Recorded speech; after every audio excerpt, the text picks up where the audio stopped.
kapatid, sa lahat ng mga nakasubaybay dito sa ating programang Expose the Truth, ako po'y bumabati sa inyong lahat sa lagi po ninyong pag-antabay. Dito po sa ating programa, gusto kong basahin itong isa sa nag-comment sa atin mula po kay kapatid na Hernan Bensurto. Ayan, Hernan Bersunto. Salamat sa Diyos kapatid na Esel, dati isa akong SDA. Pero dahil sa turo ni kapatid na Eli, nalaman ko kung yung katotohanan at ang totoong iglesia. At dahil sa mga videos mo, kapatid, milyon salamat sa Diyos, sabi ni kapatid na Hernan. Ayan, si kapatid na Hernan, mga kaibigan, ayon sa kanya ay dati daw siyang isang SDA. Pero nung nakikinig siya sa mga turo ng ating kapatid na Eli at sa ating mga video, mga kaibigan, ay nakita niya yung mga katotohanan sa banal na kasulatan, mga kaibigan. Alam niyo mga kapatid, tama lang yung ginawa ni kapatid na Hernan na siya po ay nakinig sa mga turo ng ating kapatid na Eli at sa ating mga video. Bakit po? Mga kaibigan, kasi dito makikita po natin, pwede naman po ninyong ito pagkumpirahin sa mga SDA, sa kanilang mga itinuturo tungkol po sa banal na kasulatan, medyo maraming pagkakaiba. At kung titignan po natin mga kaibigan kung ano po yung tama, makikita natin, makinig lamang po kayo, makikita po natin kung alin po yung totoo, alin po yung tama. Tulad na lamang po doon po sa kanilang turo, mga kaibigan, Revelation chapter 12, na kung saan ay sabi po ng mga SDA, mga kaibigan at mga kababayan, yung Revelation chapter 12 daw ay yung babae na nanganganak, yun daw ay Israel. Yun daw yung bansang Israel. Pakinggan po natin yung video po ng mga SDA tungkol po sa Revelation chapter 12. Ito po mga kaibigan. Lamang po sabihin dito, ang tunay na bayan ng Diyos ay nababalot ng katuwiran ng Diyos, hindi ng katuwiran nating tao, kundi yung katuwiran ng Diyos. Yan po yung katawan sa damit na araw. Yung buwan nasa ilalim ng kanyang paa, kung paano sa science ay ang buwan ay humihiram ng liwanag sa araw at ang araw ay kumakatawan sa Diyos, katuwiran ng Diyos o sa Diyos mismo na tinatawag sa Daniel na Ancient of Days, ay nangangahulugan po ito ng buwan ng dito po ay yung Old Testament, yung kasulatan, Old Testament, kasi doon po nakasalig. Yun ang pundasyon ng bayan. So, ayon sa sinabi ni kaibigan Johnson, mga kapatid, ay yung Revelation chapter 12, yun daw korona ng babae, ay yun daw po ay yung 12 tribes. At dumating yung punto na umabot sa New Testament, ito rin daw yung mga 12 apostol. At yung buwan daw na tungtungan itong babae para po sa mga SDA, mga kaibigan, ay sumisimbolo daw ng Old Testament. Yun po yung kanilang paliwanag. Ituloy po natin mga kapatid. Ang Diyos, ang salita ng Diyos. So wala pa namang New Testament sa panahong iyan, kaya ito po yung Old Testament. Yun. At sa ating panahon naman ngayon, siyempre, yung buwan ay sumisimbolo na sa buong salita ng Diyos. Yung pong putong na 12 ay kumakatawan sa 12 tribes of Israel. Yun. At alam niyo, may mga talata lahat yan kaya lang masyadong mahaba kung babasahin natin. Yung 12 alagad naman na nagpatuloy doon sa iglesia na natalit na bumagsak sa pagkakasala, inipon ulit ng Panginoon, kumuha ulit ng 12 alagad para ipagpatuloy ang mission nito. So yung bayang Israel, yun po yung babae. At saka yung 12 tribes, yun po yung corona. At yun din yung sumisimbolo sa mga 12 apostle. Ayon sa mga SDA, yung tumutukoy doon po sa babae ay Israel nung sa lumang tipan, at doon po sa bagong tipan ay iglesia naman yung babae. So yan po yung papansinin natin mamaya, no, mga kaibigan. Tuloy po natin yung video ni Brother Johnson. Tuwanag po dyan mga kapatid na ito nga ang babae ay tumutukoy sa bayan ng Diyos. Ngayon yung anak naman, magbigay lang ako dito ng ilang talata tapos bibigay ko na kay Brother Gomer.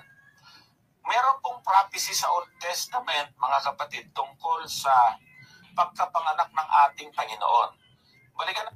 Yan. So, kung napansin po ninyo, yung anak pala doon sa Revelation chapter 12 ay yun po pala ay si Kristo para sa mga Sabadista, no, mga kaibigan. At yung babae, lilinawin ko lang, yung babae para sa kanila ay iglesia o di kaya yung Israel o yung bayan ng Israel, mga kaibigan. At saka yung corona ng babae ay yun po yung sumisimbolo ng 12 tribes at saka yung 12 apostle. Yun po yung paliwanag ni Brother Johnson sa SDA, mga kaibigan. Pero tignan po natin kung ano po talaga yung tinutukoy doon po sa Revelation chapter 12 at hanggang yan, babasahin po natin. Good morning, Brother Esel. Yan, good morning, kapatid na Corner. Maraming salamat po sa iyo. At kung gusto mong makapasok, magbigay po ako ng link, kapatid, para makapasok ka, kaibigan. So, si kapatid na Corner ay isa sa ating taga-subaybay, dito po sa Revelation chapter 12, gusto ko lamang po ipakita sa inyo, mga kaibigan, para makita po ninyo yung babasahin po natin, sa Revelation chapter 12. Alamin natin kung tama yung sinasabi ng mga Sabadista na yung babae daw ay bansang Israel at yung anak ay si Kristo daw. I-analyze po natin itong Revelation chapter 12, mga kaibigan, para makita po natin. At ang isang dakilang tanda ay nakita sa langit, isang babae na nararamtan ng araw at ang buwan ay nasa ilalim ng kanyang mga paa. At sa kanyang ulo ay may isang putong na 12 bituin. Ito yung sinasabi ni Brother Johnson na yung babae daw na nakaapak sa buwan ay yung buwan daw sumisimbolo ng Old Testament, no?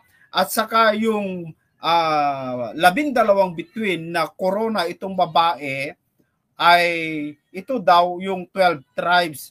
At saka ito rin daw yung 12 apostle, na kung saan yung babae ay sumisimbolo ng Israel at sumisimbolo din ng iglesia.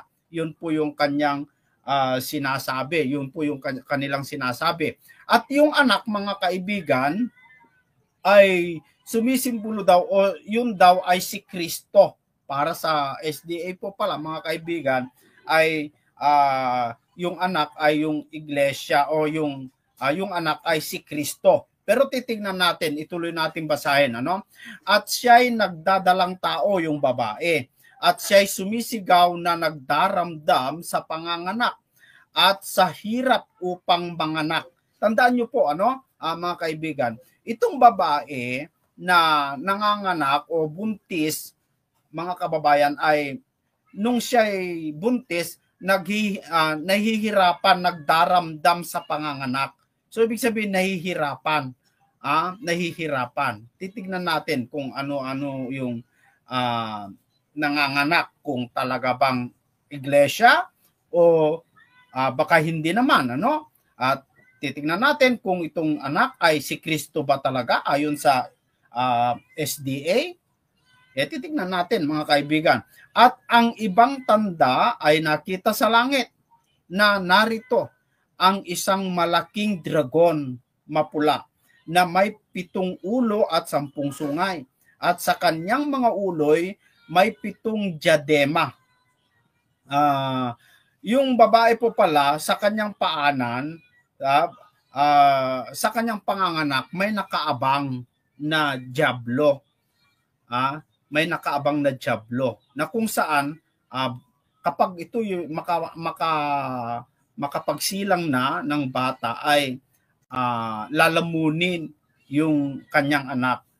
At sa verse 4, at kinalagkad ng kanyang buntot yung dragon, ang ikatlong bahagi ng mga bituin sa langit, at ipinaghagis sa lupa, at lumagay ang dragon sa harapan ng babae. Yan, manganganak, na upang lamunin ang kanyang anak pagkapanganak niya. Sa verse 5, pansinin po ninyo dito sa verse 5 mga kababayan. Sabi dito, at siya'y nanganak, yung babae nanganak, no? Ng isang anak na lalaki.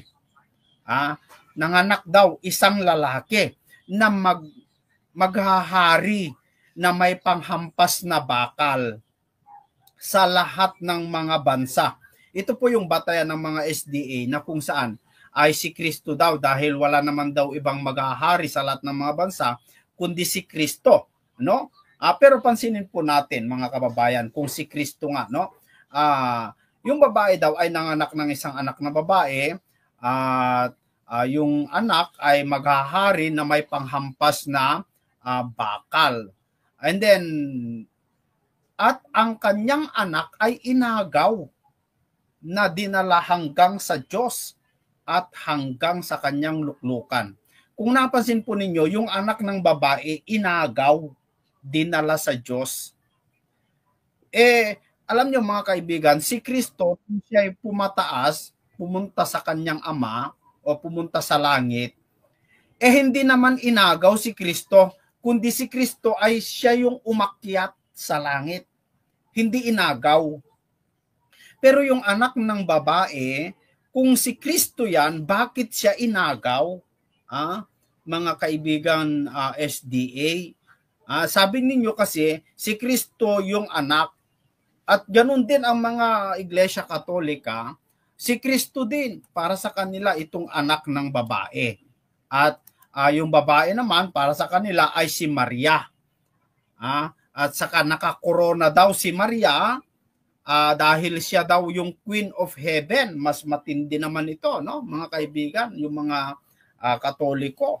Dahil si Maria daw at naka-corona daw, siya daw yung hari o reyna sa langit.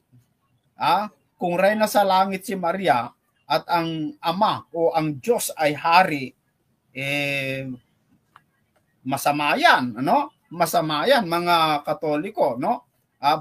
Paano naging reyna si Maria sa langit? So hindi po, no? At hindi rin iglesia yung babae na nasa Revelation chapter 12. Bakit po mga kaibigan? Kung iglesia, ang tinutukoy kasi dito po sa Revelation chapter 12 ay pag-agaw. Kaya nga yung anak nung naipanganak, inagaw hanggang sa Diyos. At ito'y dinala hanggang sa kanyang luklukan. Luklukan ng alin? Ng anak. Para maghari sa lahat ng mga bansa na may panghampas na bakal. Sino ito, mga kaibigan? Ano? Sino itong ipinanganak na lalaki na maghahari sa lahat ng mga bansa? Kasi, mga kapatid, dito, kung iglesia itong babae, rapture kasi ang binabanggit o ipinapakita yung Revelation chapter 12 na kung saan nung naipanganak yung anak, inagaw. Wala kang makikita sa Biblia, mga kababayan, na aagawin mula sa lupa hanggang sa langit. Wala kang makikitang aagawin, no? Kundi ang iglesia lang. Kaya nga doon po sa Unang Tesalonica Kapitulo 4 sa versikulo 16, ganitong sinasabi, sapagkat ang Panginoon din ang bababang mula sa langit. Si Kristo bababang mula sa langit na may isang sigaw, may tinig ng arkanghel at may pakakak ng Diyos. At ang nangamatay kay Kristo ay unang mga bubuhay na maguli. Si Kristo ang aagaw. Si Kristo ang aagaw sa mga Kristiyano o yung mga maghahari sa 1,000 taon. Walang ibang aagawin na sinasabi sa Biblia maliban sa iglesia. So, yung anak na inagaw doon po sa Revelation chapter 12, hindi po yun si Kristo. Kasi si Kristo, siya yung aagaw sa iglesia. At si Kristo, nung bumalik sa kanyang ama, nung pumunta sa kanyang ama, hindi po siya inagaw, kundi siya yung kusang umakyat sa langit. At alam nyo, kung bakit inagaw yung anak na anak doon po sa Revelation chapter 12, kung bakit po inagaw, ay hindi po dahil takot yung bata, no? Hindi dahil takot ang Diyos, baka lamunin yung bata, hindi po, mga kaibigan, mga kababayan. Hindi po takot. Kasi si Kristo po, hindi po mas makapangyarihan si Satanas kaysa si Kristo, kaya hindi siya takot para agawin, para baka lamunin. Hindi. Hindi po, mga kaibigan. Ang iglesia talaga yung aagawin. Ito, tingnan po natin, no? Itong babae nanganak. Alin ang anak? Iglesia po yung anak. Bakit? Anong katunayan? Ang iglesia ba ay maghahari ba na may panghampas sa bakal? Panghampas na bakal sa lahat ng mga bansa? Yung iglesia ba maghahari ba? Basahin natin, mga kaibigan, no? Basahin natin yan po sa Apokalipsis Kapitulo 2 sa versikulo 26. Sabi dito, at ang magtagumpay. Tandaan po ninyo, mga kaibigan, at ang magtagumpay at tumupad ng aking mga gawa hanggang sa katapusan ay bibigyan ko ng kapamahalaan sa mga bansa. So dito, mga kaibigan, sabi po dito sa Apokalipsis Kapitulo 2, versikulo 26, yung magtagumpay daw at yung mga tumutupad sa mga kautusan ng Diyos hanggang sa katapusan, mga kababayan, hanggang sa kanyang katapusan ng kanyang buhay, bibigyan ko, sabi ng Diyos, ng kapamahalaan. Saan? Sa mga bansa. O di maghahari pala yung mga magtagumpay, no? Saan? Sa lahat ng mga bansa. Sa 27, sabi dito, at sila'y paghaharian niya sa pamamagitan ng isang panghampas na bakal. So yung mga magtatagumpay, paghaharian niya yung mga bansa sa pamamagitan ng may panghampas na bakal, gaya ng pagkadurog ng mga sisidlang lupa ng magpapalayok, gaya naman ng tinanggap ko sa aking ama, sabi ni Kristo. So, gaya ng tinanggap ko sa aking ama, ganun din ang mangyayari sa mga magtagumpay, mga kaibigan at mga kababayan. So, yung mga bubuhayin ni Kristo sa loob ng sa kanyang pagbabalik, mga kaibigan, ay sila yung kasama ni Kristo. Tandaan po ninyo, mga kaibigan. Punta natin sa Revelation chapter 20 sa verse 4 para makita po natin, no? Makinig lamang po kayo mabuti, no? At nakita ko, sabi ni Juan, nakakita ako, sabi niya, ng mga luklukan at may mga nagsisiluklok sa mga ito. Sila'y pinagkalooban ng paghatol. Tandaan po ninyo, Yung nakita ni Juan na nakaluklok sa mga luklukan, binigyan, pinagkalooban ng paghatol. Ibig sabihin, maghatol po sila. Hahatol sila. At nakita ko ang mga kaluluwa ng mga pinugutan ng ulo dahil sa patutuo ni Jesus at dahil sa salita ng Diyos at ang mga hindi sumamba sa hayop o sa kanyang larawan man at hindi tumanggap ng tanda sa kanilang noo at sa kanilang kamay. At sila'y, yung mga nabasa natin, at sila'y nangabuhay at nagsipagharing kasama ni Kristo sa loob ng 1,000 taon. So ibig sabihin, yung mga bubuhayin ni Kristo, yung mga namatay kay Kristo na unang bubuhayin na maguli sa mga patay, sila'y kasama ni Kristo maghari, mga kababayan. Hindi po sila yung paghaharian ni Kristo, kundi kasama ni Kristo. Kasamang at sabi dito sa last part, at nagsipagharing kasama ni Kristo sa loob ng 1,000 taon. Kung kasama ni Kristo na maghari sa 1,000 taon, ibig sabihin mayroon silang paghaharian. Ayon sa mga SDA, mga kababayan, ang 1,000 taon daw ay magaganap sa langit. Mali po, mga kapatid. Bakit? Kung sa langit po sila maghahari, sino ang paghaharian nila? At sino ang hahatulan nila doon? No? Sino ang hahatulan nila ron? Kaya, hindi po totoo na sila ay maghahari doon po sa langit. Kasi, kaya nga si Satanas ibubulid sa kalaliman, basahin natin, sa verse 3. At siya'y ibinulid, si Satanas, sa kalaliman at sinarahan at tinatakan ito sa ibabaw niya. Bakit? Upang wag nang magdaya sa mga bansa hanggang sa maganap ang 1,000 taon. Pagkatapos nito siya'y ay kakalagan. Pagkatapos nito ay kailangan siya'y pakawalan kaunting panahon. So, kung bakit siya ikukulong, mga kaibigan, si Satanas, para hindi makapagdaya. Saan? Sa mga bansa. Bakit? May magaganap na paghahari ni Kristo at ang mga bubuhay niya muli sa loob ng 1,000 taon. Kaya nga siya ikukulong para walang makapagdaya, no? Para walang makatisod, para walang makagawa ng katitisuran sa mundo. Kaya ikukulong po si Satanas, mga kababayan, no?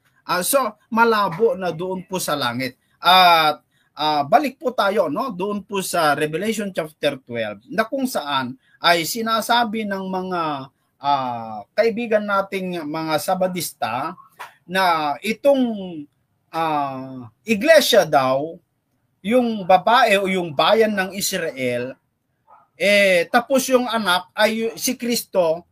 Paano naging si Kristo? Paano naging anak ng Israel si Kristo? Si Kristo, mga kaibigan, ay anak ng Diyos. Saan nanggaling ang Panginoong Jesucristo? Basahin po natin, ano? Diyan po sa John 1 chapter 1 verse 18. Kung saan nanggaling si Kristo. Sabi niya, walang taong nakakita kailanman sa Diyos. Ang bugtong na Diyos o bugtong na anak ng Diyos na nasa sinapupunan ng Ama, siya ang nagpakilala sa kanya. So si Kristo galing mismo doon sa sinapupunan ng kanyang Ama, sa piling ng kanyang Ama. Hindi sa Israel, hindi siya anak ng Israel, kundi siya po'y anak ng Diyos. Yung laman niya, yung katawang tao, yun po yung nanggaling sa kay Maria doon sa Israel.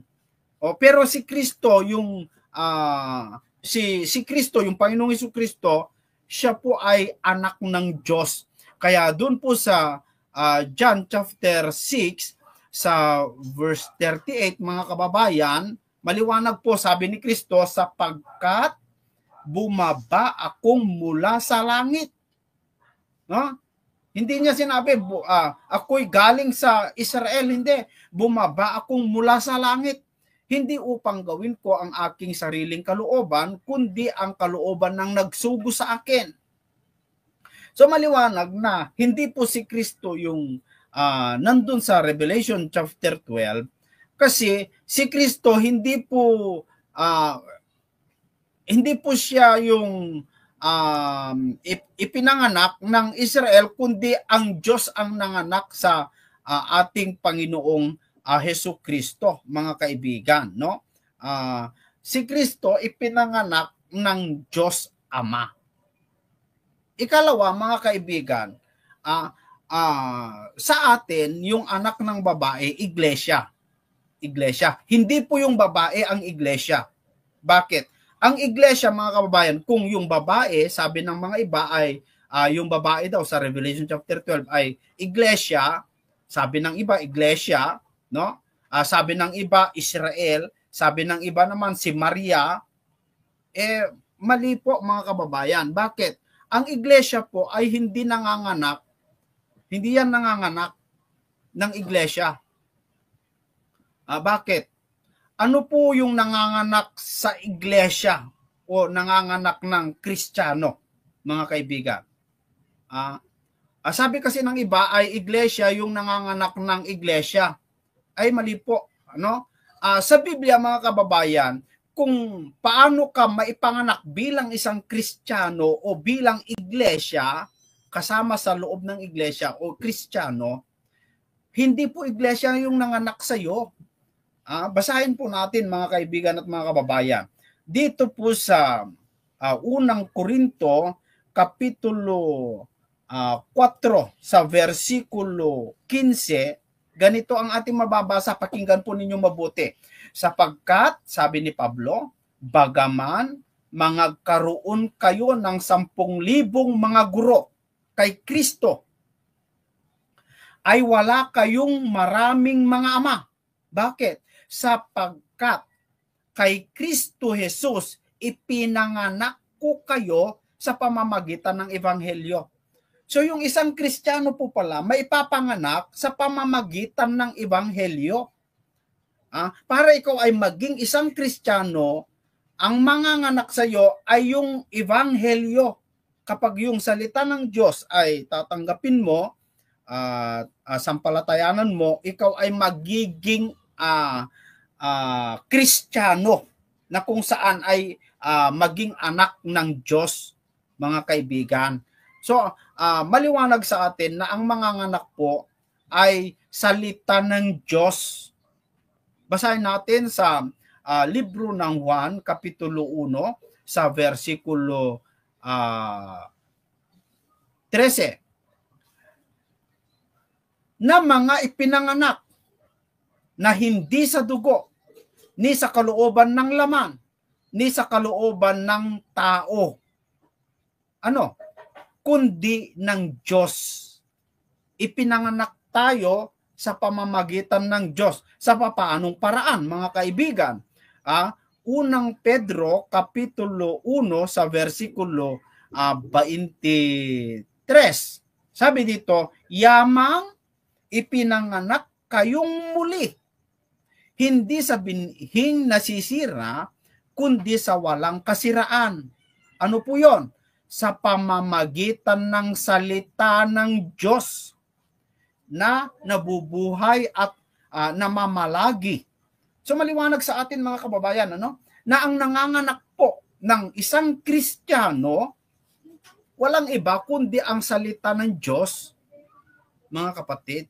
Yung salita ng Diyos, siya yung nanganganak ng isang Kristiyano. Kaya kung mapapansin po ninyo yung babae doon po sa Revelation chapter 12, sa verse 2,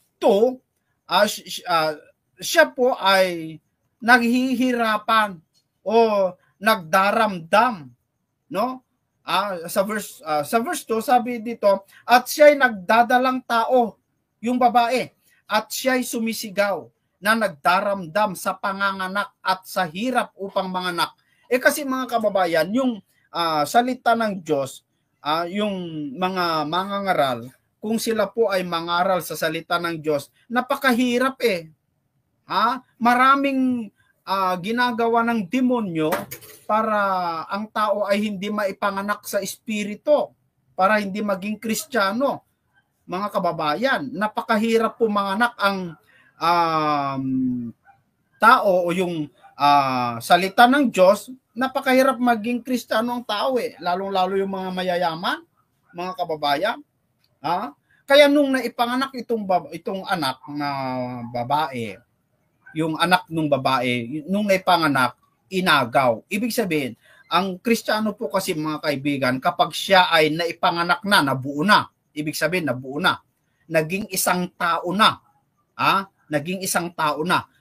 Kasi, yung babae na literal, meron po siyang kabuanan o tinatawag na, ang babae kasi mga kapatid, kapag siya ay manganak, ay bago siya manganak, kailangan matapos muna yung buwanan niya.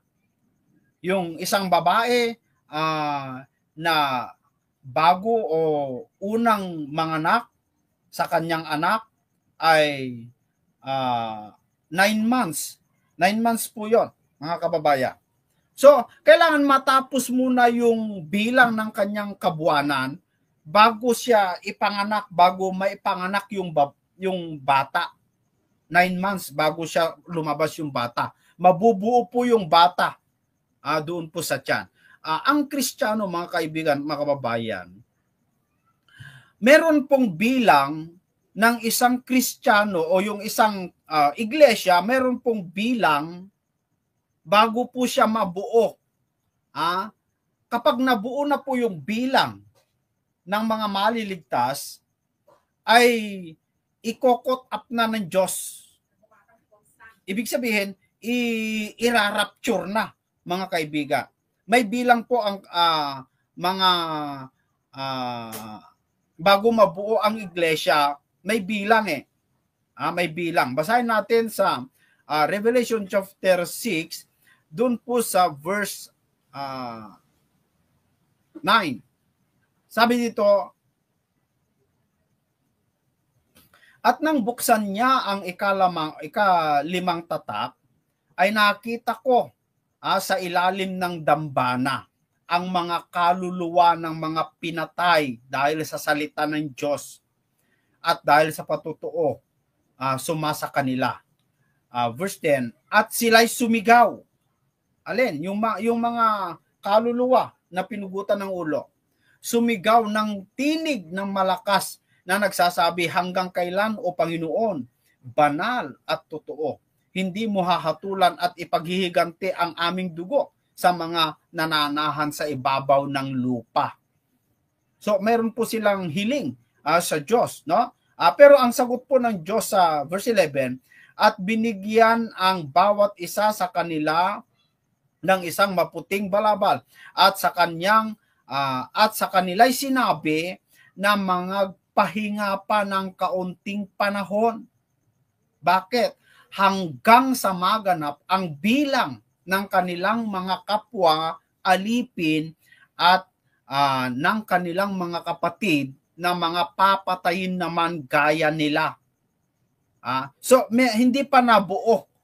Kaya hindi pa ikokot up ang iglesia, mga kaibigan, hindi pa aagawin kasi hindi pa nabuo, hindi pa buo yung iglesia. Paano kasi mabuo? May panganak, mayroon pong magiging isang Kristiyano, may panganak bilang isang Kristiyano, meron namang tatalikod, no? So parang ang lumalabas, dagdag bawas, parang ganon, no? May naipapanganak isang Kristiyano, meron naman nagbabackslide. So pero bago po i-caught up o bago po i-rapture ang iglesia, kailangan maganap muna yung bilang, makumpleto muna yung bilang. Nagaya ng babae na nabuntis, bago siya manganganak, kailangan aabot muna yung 9 months, yung kabuanan niya, mga kababayan at mga kapatid. So, Yan po yung ating patunay na hindi po yung babae ay iglesia, sapagkat ang nanganganak po ay salita ng Diyos. Salita ng Diyos ang nanganganak sa isang Kristiyano.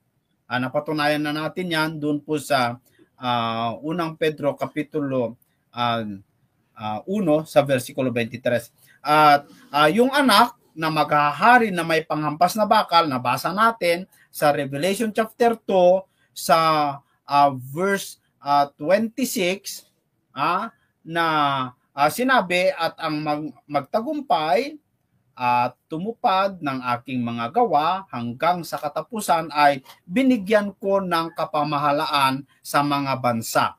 At doon po sa chapter 5 sa verse 10, sabi dito na at sila'y iyong ginawang mga hari at mga saserdote sa aming Diyos, at sila'y nangaghahari sa ibabaw ng lupa. So dito sa lupa, hindi sa langit. Ayon sa sinabi ng mga Sabadista, no? Mga kaibigan, maghahari yung mga Kristiyano sa loob ng 1,000 taon dito sa lupa. Ang liwanag dito sa talata na ating binabasa, at sila'y iyong ginawang mga hari, sabi, at mga saserdote sa aming Diyos, at sila'y nangaghahari sa ibabaw ng lupa. Doon po sa chapter 20 sa verse 6, kung sino po yung mga ginawang saserdote, mga kaibigan, sabi dito sa verse 6, mapalad at banal ang makalakip sa unang pagkabuhay na maguli. May unang pagkabuhay na maguli kasi sa mga iglesia ni Kristo kasi, pagbalik ng ating Panginoong Jesucristo ay gunawan na, no? Masupok na ang mundo, masunog na, maghuhukom na, ang mga tao ay pupunta na sa langit. Ay hindi po, mga kababayan, kasi pagbalik ng ating Panginoong Jesucristo para buhayin yung mga kasama niya maghari sa loob ng 1,000 taon, meron pang pangalawang pagkabuhay na maguli. Kaya sabi dito sa verse 6, mapalad at banal ang makalakip sa unang pagkabuhay na maguli. Sa mga ito'y, yung mga mabubuhay, ay walang kapangyarihan ang ikalawang kamatayan, kundi sila'y magiging mga saserdote ng Diyos at ni Kristo, at maghaharing kasama niya sa loob ng 1,000 taon.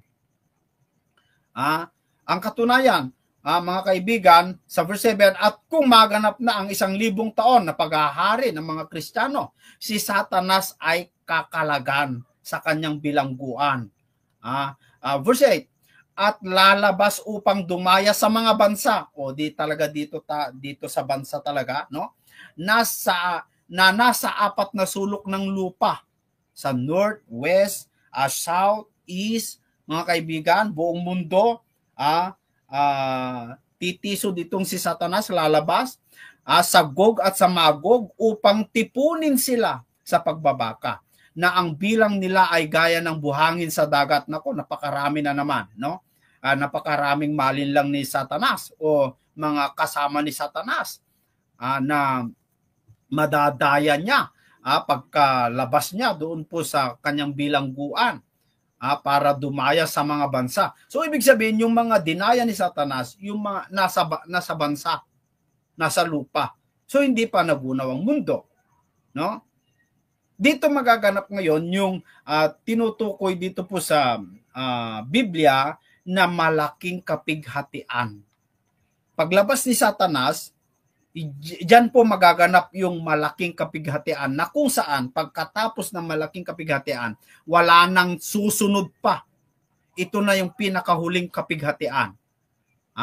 Ito na, mga kababayan. So, pagkatapos ng 1,000 taon, dito po magaganap yung Great Tribulation na tinatawag nila. Hindi po yung pagbalik ng Panginoong Jesucristo o yung paglitaw ng Antikristo, hindi po yun yung great. Yun ay tribulation po yun, pero hindi po yung great. Kasi ang gumaganap po ng Great Tribulation ay hindi po yung hayop, kundi si Satanas mismo. Siya po yung gaganap ng Great Tribulation. Talagang napakatinding hirap ang gagawin. Kasi mantakin mo, nakulong siya 1,000 taon,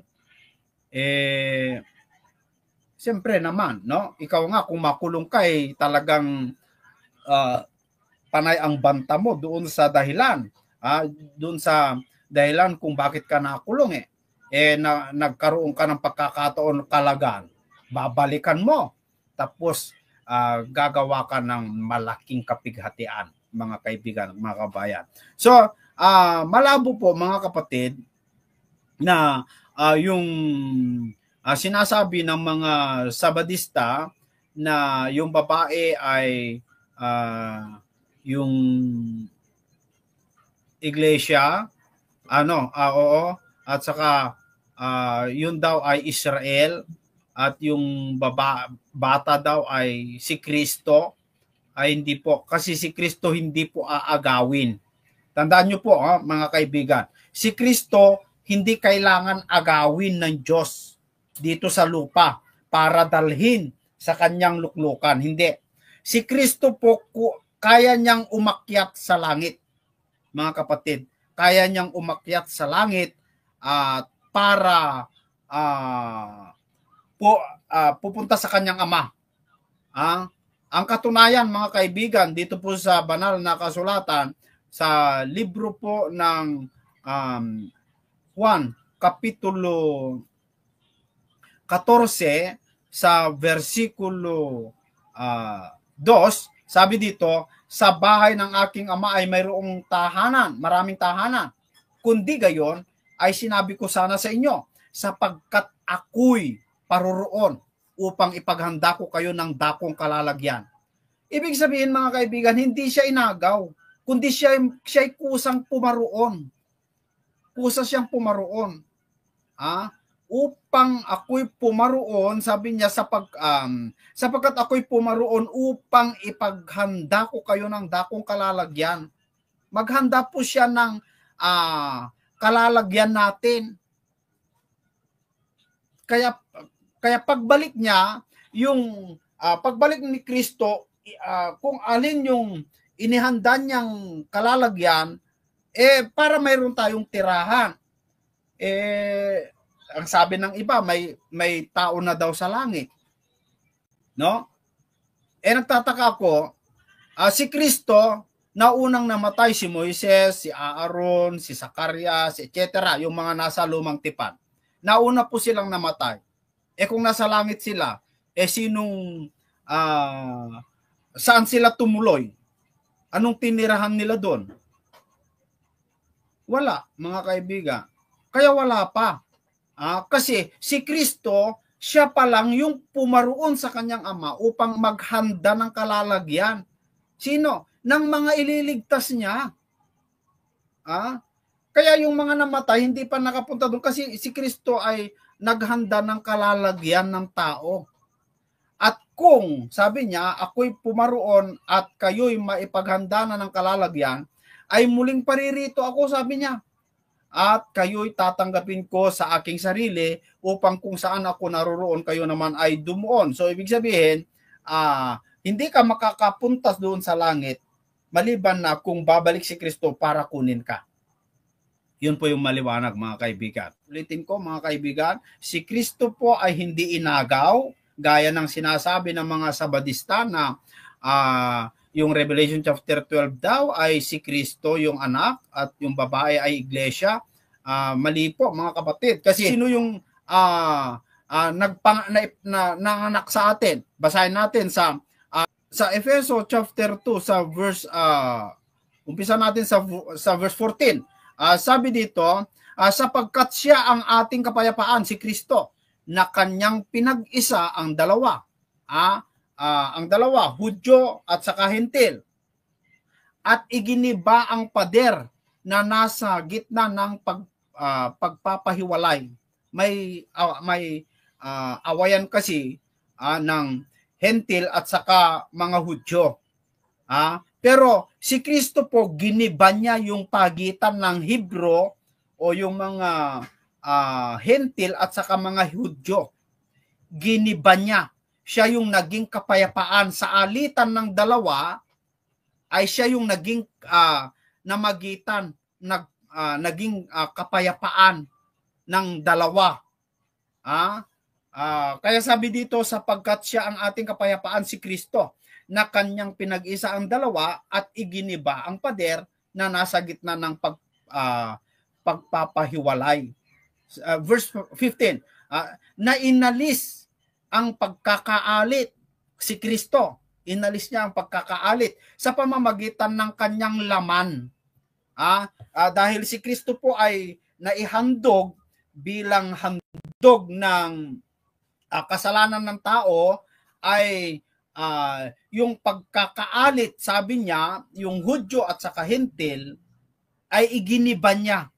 Siya yung naging tagapamagitan sa pamamagitan ng kanyang laman. So ibig sabihin, wala nang Hudyo-Hudyo, wala nang Hentil, iisa na po sa tingin ng Diyos, mga kaibigan. So yung Israel, hindi na po yung chosen nation o chosen people na sinasabi nila, kasi pantay-pantay na po ang tingin ng Diyos sa atin. Patutunayan natin yan, mga kaibigan. Tapusin lang natin basahin dito po sa 15, na inalis ang pagkakaalit sa pamamagitan ng kanyang laman. Kahit kautusan na may mga batas at ang palatuntunan upang sa dalawa, yung Hentil at saka Hudyo, ay lalangin sa kanyang sarili ang isang taong bago. Sa ganito'y ginagawa ang kapayapaan. So si Kristo yung lumalang o bubuo ng isang taong bago, na yun po yung tinatawag na iglesia. So yung iglesia po yung tinatawag na isang taong bago, mga kapatid. Hindi po yung anak doon po sa Revelation chapter 12 ay yung babae, hindi po. Yung anak ay si Kristo, hindi po. Kundi si Kristo ang bumuo sa isang taong bago. Isang taong bago, mga kaibigan. Si Kristo, mga kapatid, siya yung ama natin sa espiritu. Siya yung nanganak sa atin. No? Siya yung nanganak sa atin sa pagka-espiritu. Wala nang chosen nation na Israel daw. Wala na. Pantay-pantay na ang tingin ng Diyos sa atin. Basahin natin doon po sa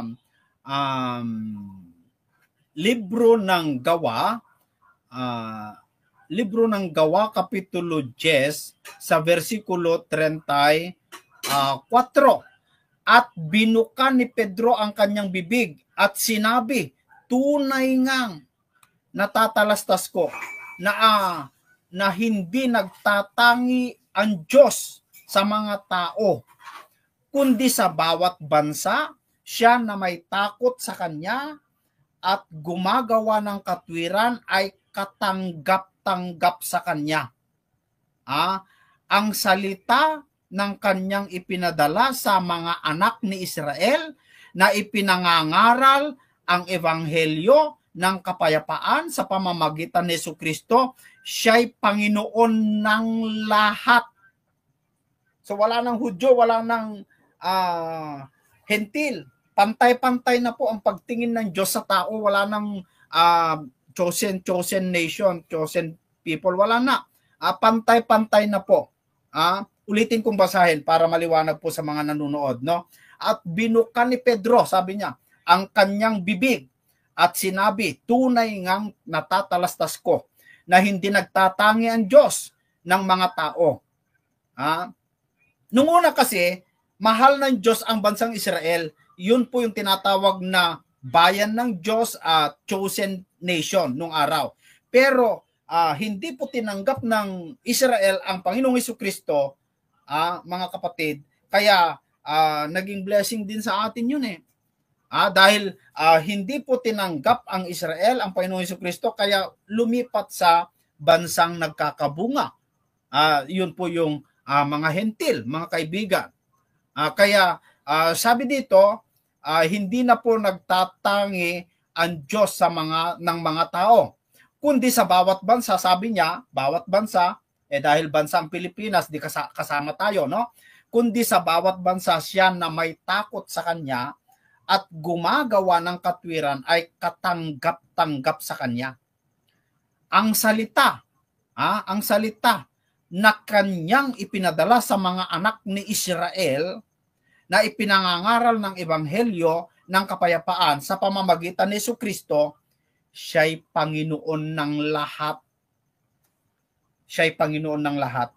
Mapahudyo man, mapahentil man, mapagriego man, mapabarbaro o anuman, ay si Kristo na po, iisa na po ang lahi ng tao. Kristiyano na po ang pinili o chosen people. Kristiyano na po, mga kapatid, no? Hindi na po yung Israel lang, hindi na chosen nation ang Israel ngayon. Pantay-pantay na po ang tingin ng Diyos sa mga tao, mga kaibigan at mga kababayan.